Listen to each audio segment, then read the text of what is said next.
Greetings, Earthlings. Today we are doing some inverse sine and cosine functions. I know you think, hey, we already did this, Miss Caton, but today's going to be a little bit different for sine and cosine. Instead of the regular, just any, we're going to do the restricted versions, okay? So the restricted version of sine and cosine are just the answers that are in a certain range, okay? Instead of having infinitely many answers, they will only have one answer. Now, the good thing is that the calculator gives you that one answer, so that's in the range. So it should be pretty easy for you. These notes should go pretty fast, and so we'll go ahead and get started. All right, so like I said, since there are infinitely many answers for angles, in order to get the main answer, we put restrictions on the inverses, okay? So I'm going to go ahead and write that as a note just so you know what we're doing. Since there are infinitely many answers to inverse trig functions,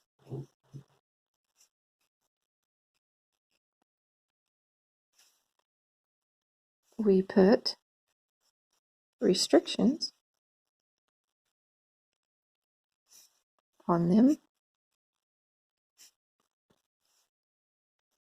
so that we get the main quote-unquote answer. Okay, so first of all, we're going to talk about sine. So the inverse for sine, so the restriction. So first of all, sine, y equals sine. Hold on just a second, let me erase that. Before I go into that, before I just jump into sine, there has to be a way to indicate whether you're talking about the restricted version where you only want one answer, or it's talking about the regular version where you want all the answers, where you have to put your answer in the little formula. So the way that we do that is we indicate the restricted version with a capital letter.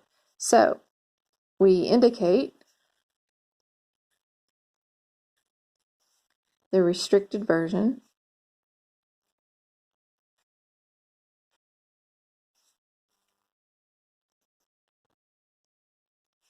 of the inverses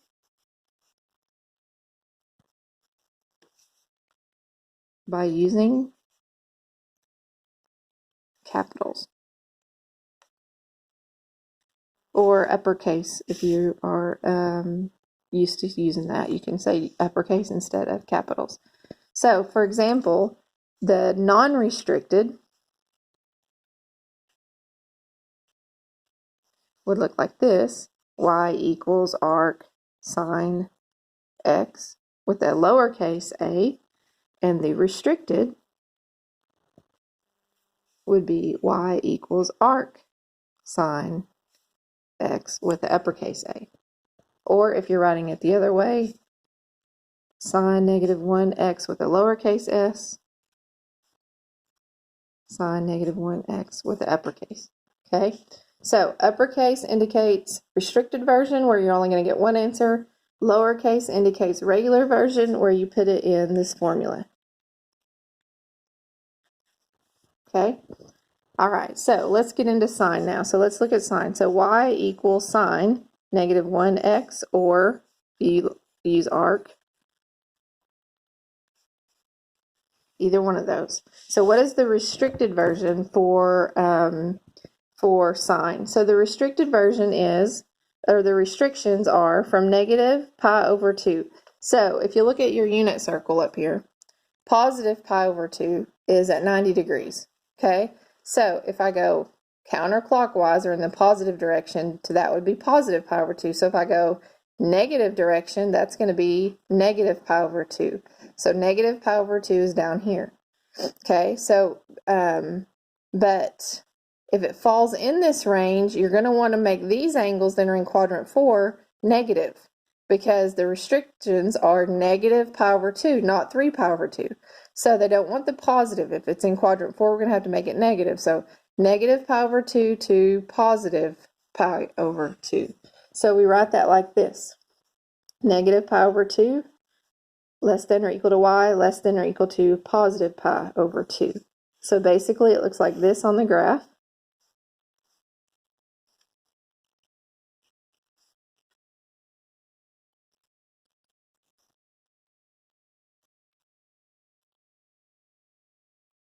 So my restrictions go anywhere in these two quadrants. So when I do sine, I want the angle that's in that area right there. Quadrant 1 or quadrant 4, and then if it is quadrant 4, you have to make it negative. Okay, so let's go back to our unit circle. Look, say it was this right here. So remember, just subtract that from 360. 330 from 360 is 30, so this would be at negative 30 right here. Okay, subtract 315 from 360, and you get negative 45. Subtract 300 from 360, you get negative 60. Okay, that looks like 66. So those are your negative angles. So if we get one of these, instead of saying 330, we're going to say negative 30, because it's in our restricted area. It's in this range from negative pi over 2 to positive pi over 2, or from negative 90 to positive 90. Okay, so 300 wouldn't fall between negative 90 to positive 90. So we have to make it negative 30. Okay, negative 60. All right, so make sure that if it's in quadrant 4, you're going to make it a negative angle. All right, so let's look at an example.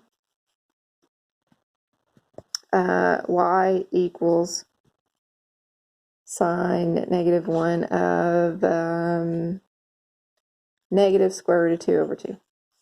Okay, so remember that sine is the y-coordinate. So we're going to go to our unit circle and we're going to look at our y-coordinates. Square root of 2 over 2 right here, but it's not negative. Half negative square root of 2 over 2 would be at 315, which is actually negative 45. So our answer would be negative 45. Okay, all right, so that's sine. So now we're going to look at cosine. Remember the capital.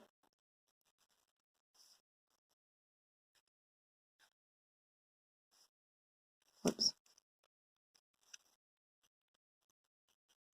Okay, its restriction is a little bit different. Its restrictions are from 0 less than or equal to y less than or equal to pi.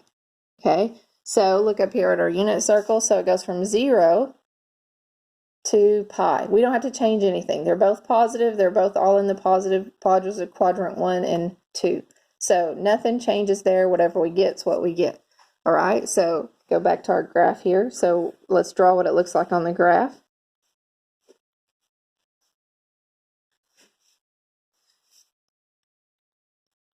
So we want the angle that falls in this range. Okay, so quadrant 1 or quadrant 2. So you don't have to put your answers in the formula. All you have to do is get that answer that is in that range. So let's look at an example of cosine.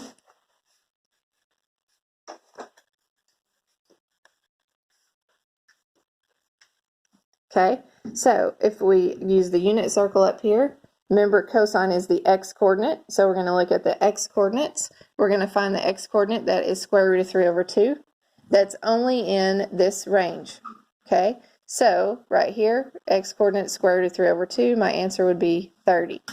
All right, if you look over here, there's not another one in the range. Okay, so square root of 3 over 2 is going to be just 30.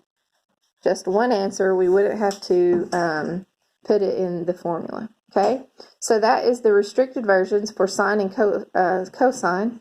I'll post the suggested assignment on Remind on Monday. Love you guys. Talk to you later.